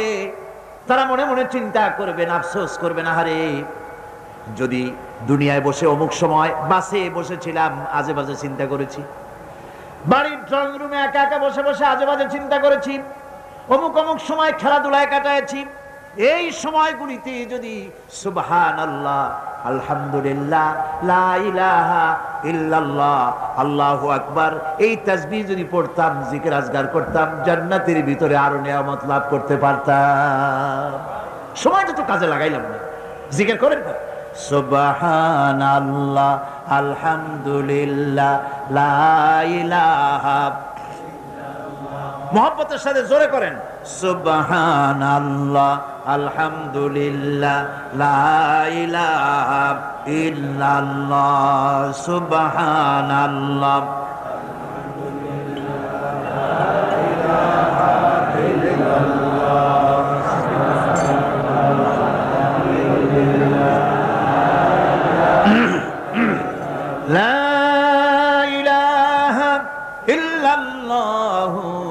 মুহাম্মাদুর রাসূলুল্লাহ।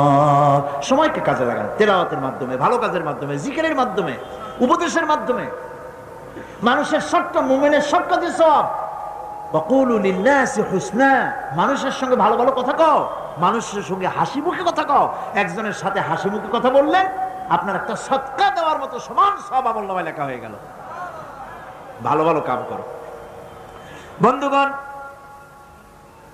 সময় দ্রুত গতিতে চলে যাচ্ছে, মানুষের জীবন ক্ষতিগ্রস্ত হচ্ছে।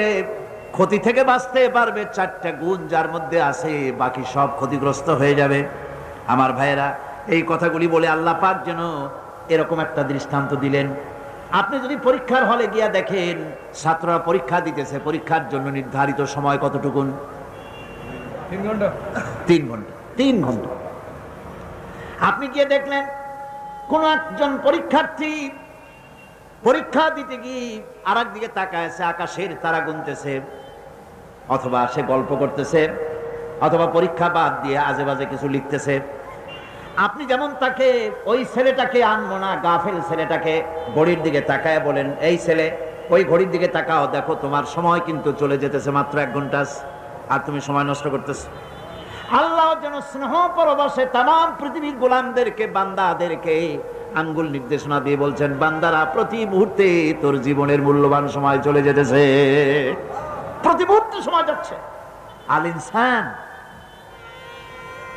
ইনসান বলতে শুধু মুসলমান না, ইনসান বলতে কি মুসলমান শুধু না, আল ইনসান মানব মণ্ডলী, বিশ্বের সমস্ত মানুষকে আল্লাহ বলছেন, হিন্দু, খ্রিস্টান, বৌদ্ধ, নাসারা, ইহুদি, মজুসি, মুসলমান, বিশ্বের সব মানুষকে আল্লাহ বলছেন। যেহেতু আল্লাহ স্রষ্টা, মানুষের ব্যাপারে সার্বিক কল্যাণময় কথা কে বলতে পারেন?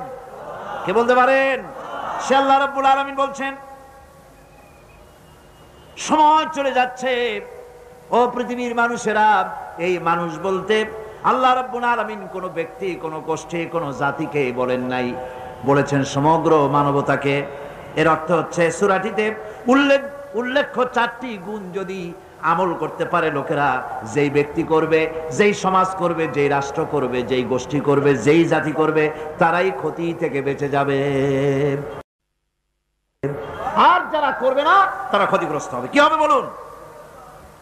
এখন আল্লাহ পাকের কথা শুনুন। আল্লাহ পাক বলছেন, ওয়াল আসরি ইন্নাল ইনসানা লাফি খুসর। খুসরিন,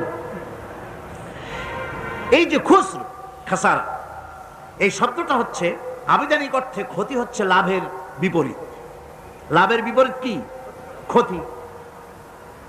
নাফা, এই নাফার বিপরীত কি? নোকসান। খাসারাটা কি?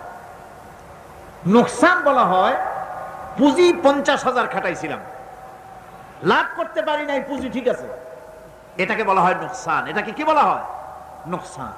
কিন্তু আমি পুঁজি খাটিয়েছিলাম 50,000 টাকা, লাভ তো হয়ই নাই, পুঁজিও চলে গেছে, আমও গেছে, সালাও গেছে, আমও নাই, সালাও নাই। এইটারে আরবিতে কি বলা হয়? খাসার, দেউলিয়া। দেউলিয়া হয়ে গেছে। দেউলিয়াটা বোঝেন ভালো আপনারা, দেউলিয়া হয়ে গেছে। কোরআন লাভ বা সাফল্যের ধারণা যেমন নিছক পার্থিব নয়, সমৃদ্ধির কথা শুধু পার্থিব নয়, জন্ম থেকে শুরু করে মৃত্যু পর্যন্ত কোরআনের লাভের কথা যখন বলা হয়, তখন জন্ম থেকে মৃত্যু পর্যন্ত, আখিরাত পর্যন্ত, কিয়ামত পর্যন্ত। ক্ষতিটাও জন্ম থেকে শুরু করে মৃত্যু পর্যন্ত, কিয়ামত পর্যন্ত ক্ষতিটাও। এই ক্ষতি থেকে বাঁচবার জন্য কোরআনে কারিমে বিভিন্ন জায়গায় এই খাসারা শব্দ ব্যবহার করা হয়েছে।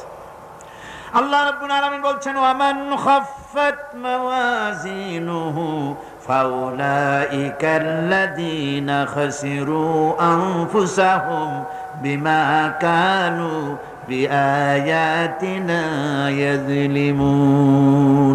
যাদের পাল্লা ভারী হবে কিয়ামতে, তারাই হবে সফলকাম।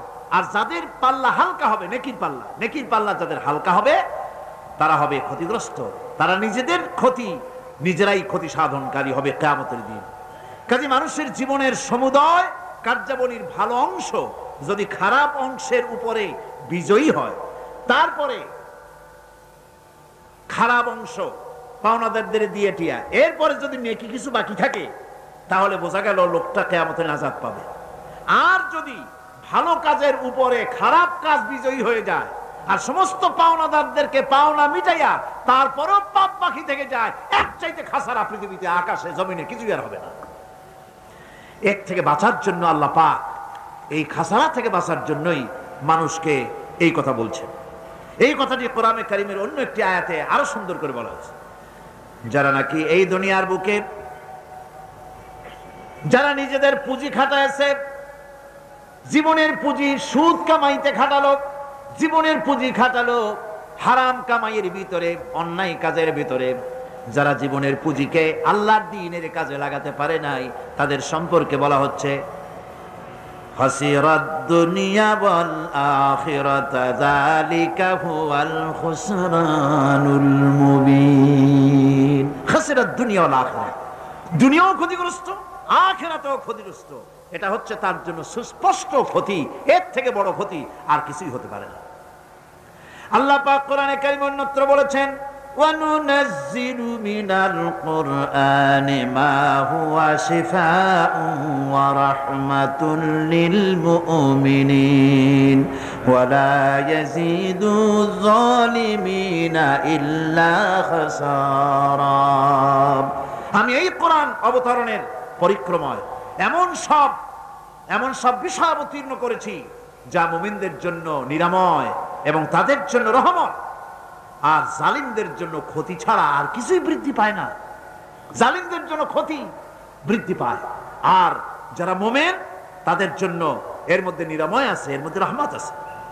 অর্থাৎ যারা এই কোরআনকে যারা নিজেদের আইনের কিতাব হিসাবে গ্রহণ করেছে, কোরআনকে তাবিজের কিতাব হিসাবে নয়, ধর্মীয় কিতাব হিসাবে নয়, কোরআন সংবিধান। কোরআন কি? কোরআনকে যারা সংবিধান হিসাবে মেনে নিয়েছে, কোরআনকে যারা সংবিধান হিসাবে গ্রহণ করলো, ব্যক্তি, পরিবার, সমাজ, রাষ্ট্রে তাদের যাবতীয় মানসিক, বুদ্ধিবৃত্তিক, নৈতিক, তামাদ্দুনিক রোগের নিরাময় হবে, দ্বারা শান্তি হবে।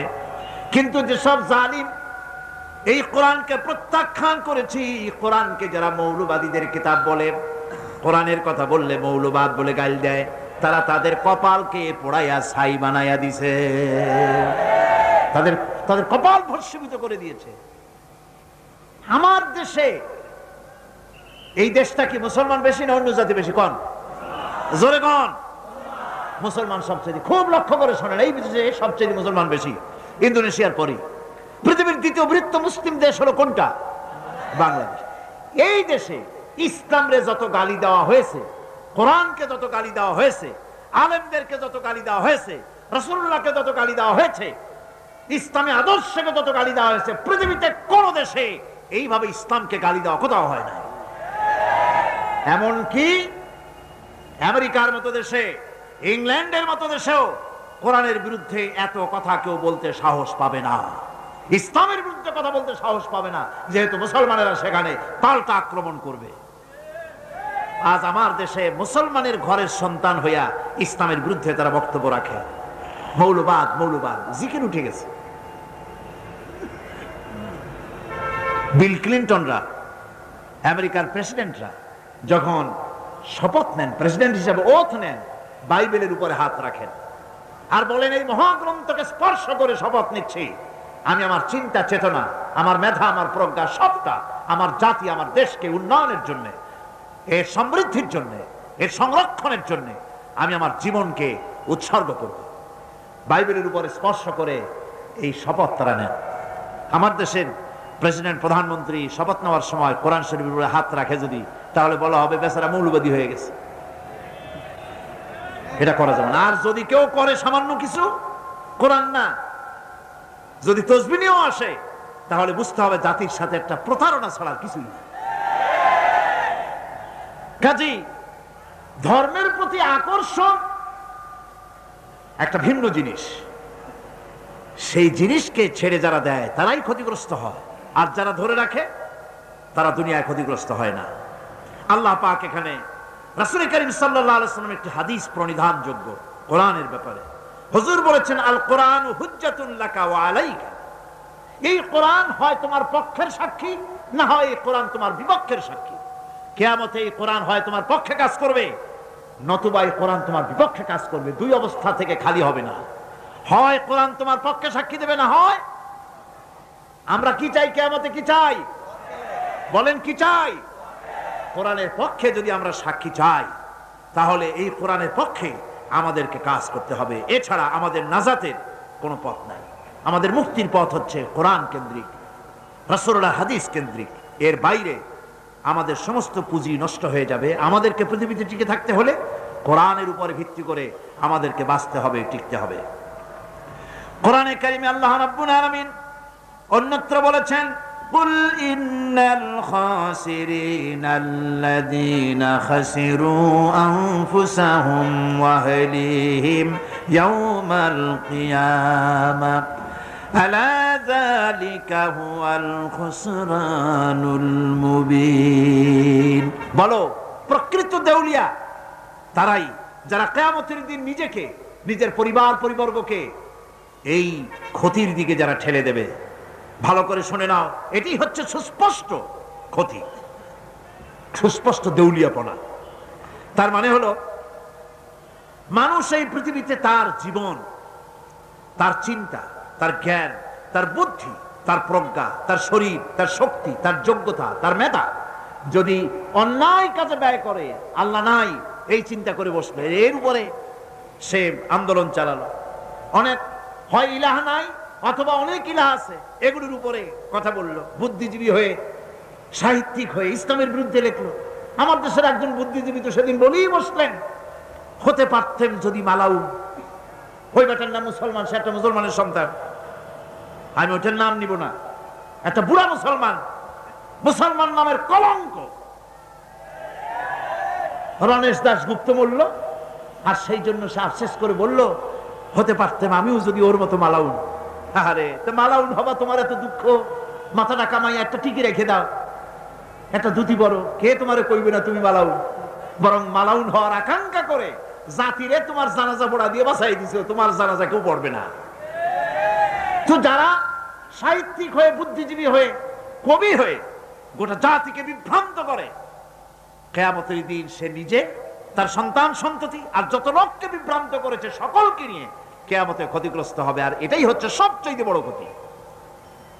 এই ক্ষতি থেকে বাঁচার জন্য আল্লাহ রাব্বুল আলামিন কোরআনে কারীমের মধ্যে বলেছেন, ওয়াল নাসরি ইন্নাল ইনসানা লাফি খুস। পড়েন সবাই, ওয়াল নাসরি ইন্নাল ইনসানা লাফি খুস।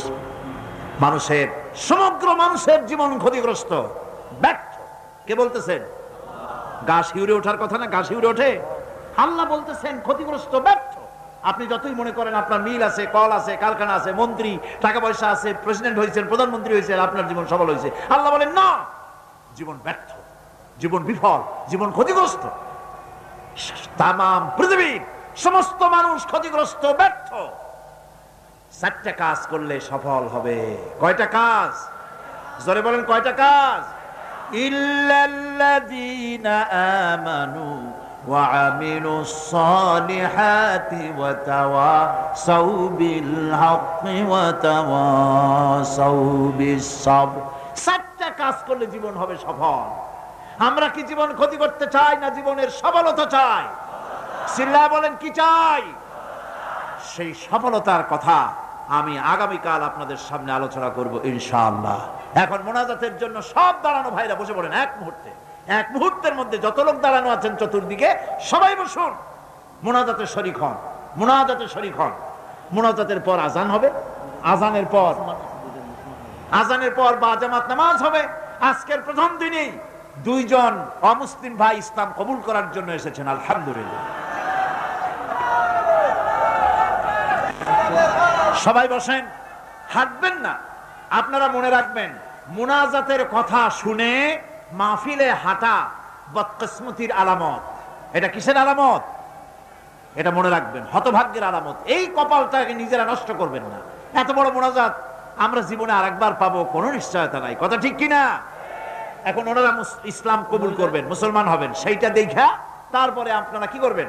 মুনাজাত করে নামাজ পড়ে আমরা বিদায় হব। সকলে বসেন আর জোরে সোরে একটু জিকির করেন, সুবহানাল্লাহ। হ্যাঁ ভাই, জিকির করতে বলছি তো, মহব্বতের সাথে করেন, সুবহানাল্লাহ, আলহামদুলিল্লাহ, লা ইলাহা ইল্লাল্লাহ, সুবহানাল্লাহ, আলহামদুলিল্লাহ, লা ইলাহা ইল্লাল্লাহ, সুবহানাল্লাহ, আলহামদুলিল্লাহ, লা ইলাহা ইল্লাল্লাহু মুহাম্মাদুর রাসূলুল্লাহ। আলহামদুলিল্লাহ, মুসলমান হওয়ার জন্য এসেছেন এক বিধবা মহিলা, যিনি প্যান্ডেলে অপেক্ষা করছেন তার ছোট বাচ্চা নিয়ে। এফিডেভিট করাই এসছে। মহিলার নাম রীনা দত্ত, আর স্বামী মৃত সুনীল দত্ত। সনাতন ধর্ম, আগে যে ধর্ম ছিল সে ধর্ম হিন্দু ধর্মে ছিলেন তিনি। বাড়ি হলো ছোট পুল, থানা ডবল মুরিং, চট্টগ্রাম। বর্তমান নাম আমাদের এই বোন বর্তমান নাম পছন্দ করেছেন মুসাম্মাত আয়েশা খাতুন। তার 11 বছরের একটি ছেলে, নাম হচ্ছে রঞ্জিত দত্ত। বর্তমান নাম পছন্দ করেছে মোহাম্মদ ইব্রাহিম।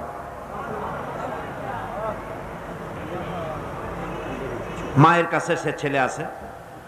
তো ছেলে এবং মা দুজনই আমরা যা এখানে বলতেছি উচ্চারণ করছি, আপনারা সেভাবে পড়েন। লা ইলাহা ইল্লাল্লাহু মুহাম্মাদুর রাসূলুল্লাহ। আল্লাহ ছাড়া কোনো ইলাহ নাই, মাবুদ নাই। মুহাম্মদ সাল্লাল্লাহু আলাইহি ওয়াসাল্লাম আল্লাহ প্রেরিত রাসূল। আশহাদু আল্লা ইলাহা ইল্লাল্লাহু ওয়াহদাহু লা শারীকা লাহু ওয়া আশহাদু আন্না মুহাম্মাদান আবদুহু ওয়া রাসূলুহু। আমি সাক্ষ্য দিচ্ছি আল্লাহ ছাড়া কোনো ইলাহ নাই, উপাস্য নাই, মাবুদ নাই। তিনি এক, তিনি একক, তার কোনো অংশীদার নাই। আমি আরো সাক্ষ্য দিচ্ছি মুহাম্মদ সাল্লাল্লাহু আলাইহি ওয়াসাল্লাম আল্লাহর বান্দা এবং তার প্রেরিত রাসূল। যিনি ইসলাম কবুল করলেন সেই বোনকে বলবো যে ইসলাম কবুল করাই যথেষ্ট নয়। ইসলাম কবুল করার পর ইসলামকে জানা এবং সেই অনুযায়ী আমল করাই সবচেয়ে বেশি জরুরি। কলেমা পড়ে আপনি ইসলাম কবুল করলেন, এখন মুসলমান হলেন। এখন থেকে ইসলামকে জানার জন্য চেষ্টা করুন, 5 ওয়াক্ত নামাজকে সঠিকভাবে আদায় করুন এবং পর্দায় থাকুন। কোন মুসলিম পরিবারের কাছ থেকে ইসলাম সম্পর্কে জেনে নিতে, শিক্ষা গ্রহণ করে আমল করার জন্য প্রচেষ্টা করুন। আল্লাহ পাক তৌফিক দান করুন। আগামীকাল যথাসময় আপনারা চলে আসবেন এবং আমি তো মনে করেছিলাম যে চতুর্দিকে নির্বাচন চলছে, প্রথম দিনের অবস্থা কি হয় আল্লাহই জানে। আলহামদুলিল্লাহ প্রথম দিনের উপস্থিতি অত্যন্ত সন্তোষজনক। আলহামদুলিল্লাহ, সকলে বলেন আলহামদুলিল্লাহ। আমি এজন্য বলি নাই যে আপনারা মাথা উঁচু করে দেখবেন যে কি হয়েছে। আমি এটা বিশেষভাবে আমার বন্ধু হযরত মাওলানা শামসুদ্দিন সাহেবকে বুঝাবার জন্য বললাম। বাস্তব চিত্র উনি তো দেখতে পাচ্ছেন না। আল্লাহ ওনার প্রতি রহম করুন, সবাই বলি আমিন। এই মাহফিলের সবচেয়ে বড় চিন্তা যা, তিনি মাওলানা শামসুদ্দিন সাহেব। সকলেই স্বীকার করবেন সব থেকে বেশি চিন্তা, সবচেয়ে বেশি কষ্ট উনি করেন। ওনার সাথীদেরকে নিয়েই উনি করেন। সকলেরই অবদান থাকে, কিন্তু কারো না কারো মাথায় যন্ত্রণা বেশি থাকে। আমরা মাওলানা শামসুদ্দিন সাহেবের জন্য দোয়া করব, আল্লাহ রাব্বুল আলামিন তাকে তুমি হায়াতে তাইয়্যিবা দাও, তার প্রতি তুমি রহম করো। আপনারা প্রতিদিন এভাবে করে একে অন্যকে ডেকে নিয়ে আসবেন, দাওয়াত করে নিয়ে আসবেন।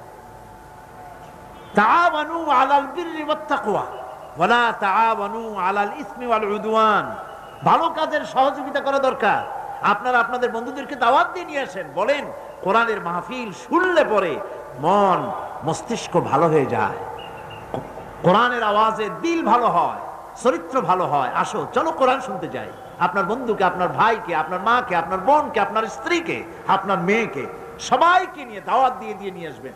এক একজন টার্গেটে নিবেন, প্রতিদিন এক একজনে 3 জন করে দাওয়াত দিয়ে নিয়ে আসবো। একজনে কয়জন? প্রতিজনে প্রতিদিন 3 জন করে বেশি লোককে দাওয়াত করে নিয়ে আসেন। আপনার দাওয়াতে লোকেরা যত আসবে, আপনার দাওয়াত পেয়ে আসলো, সেই লোকটা ভালো হলো, যত ভালো কাজ করলো, কিয়ামতের দিন এতগুলি সওয়াব আপনার আমলনামা বইয়ে দিবে। সুবহানাল্লাহ।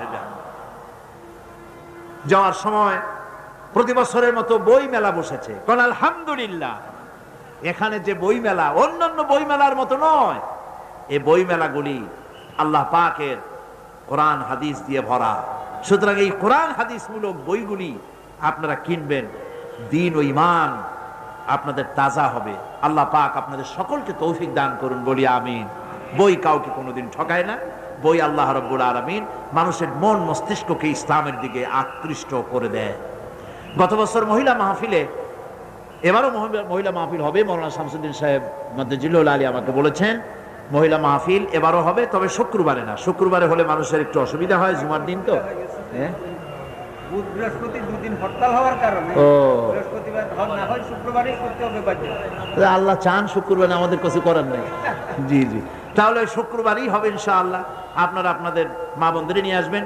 তো ওই সময় যেসব প্রশ্নের জবাব আমি দিতে পারি নাই, মাওলানা মাহবুবুর রহমান নিজামী সাহেব সেই মহিলা সমাবেশের প্রশ্নোত্তরগুলি সেগুলি রেকর্ড করে লিখে বের করেছেন, আপনারা পাবেন। এগুলি আপনারা বিভিন্ন বইতে, অনেক বইপত্র এসেছে, আপনারা বইপত্রগুলি নিতে চেষ্টা করবেন। আল্লাহুম্মা আমিন।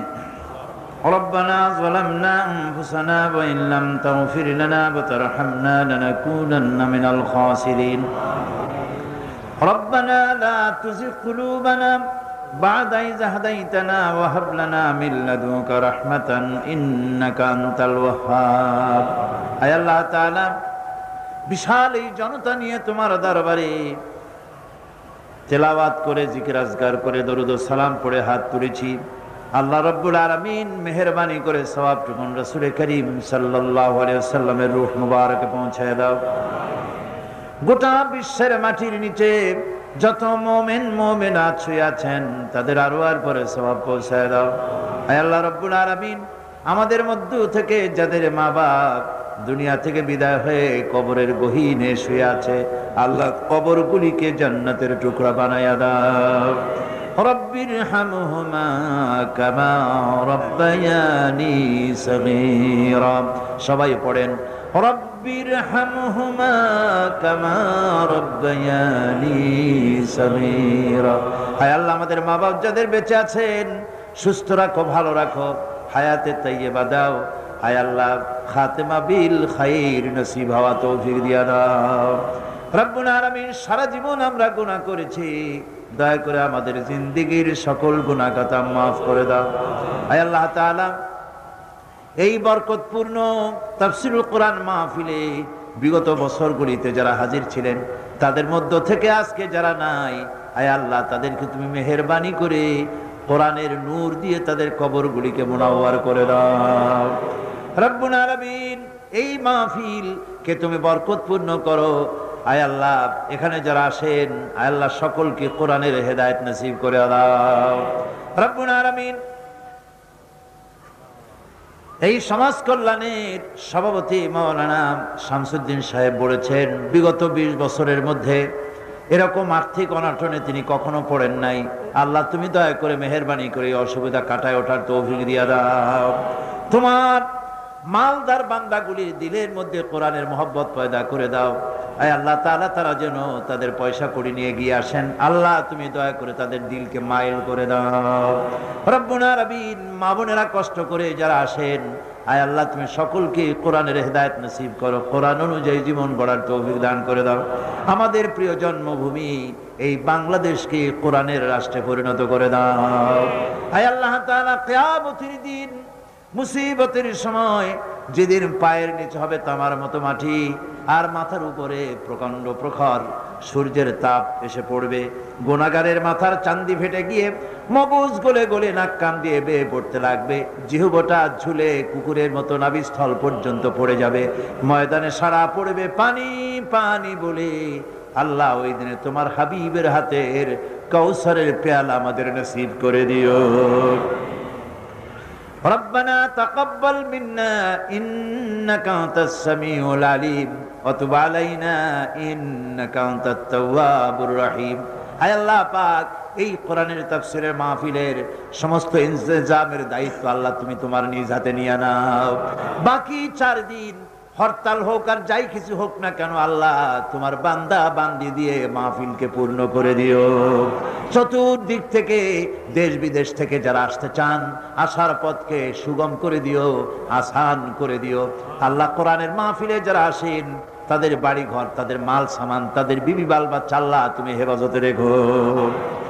সুবহান রাব্বিকা রাব্বিল ইজ্জাতি আম্মা ইয়াসিফুন ওয়া সালামুন আলাল মুরসালিন আলহামদুলিল্লাহি রাব্বিল আলামিন। ওয়াজআল আখিরা কালিমাতিনা ইনদাল মাউত লা ইলাহা ইল্লাল্লাহু মুহাম্মাদুর রাসূলুল্লাহ। আসসালামু আলাইকুম ওয়া রাহমাতুল্লাহ।